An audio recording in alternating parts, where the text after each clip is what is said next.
Kalau diadakan penelitian teman-teman, air yang paling bersih adalah air hujan. Dan itu memang secara wahyu benar.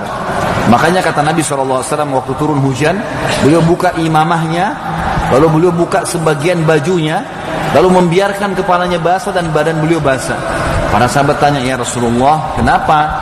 Kata Nabi SAW, ini air baru turun dari rahmat Tuhannya. Itu bahasa wahyunya. Kalau kita sekarang baru difilter, sekarang steril lagi. Ini air tadinya kotor, jadi bersih sekarang.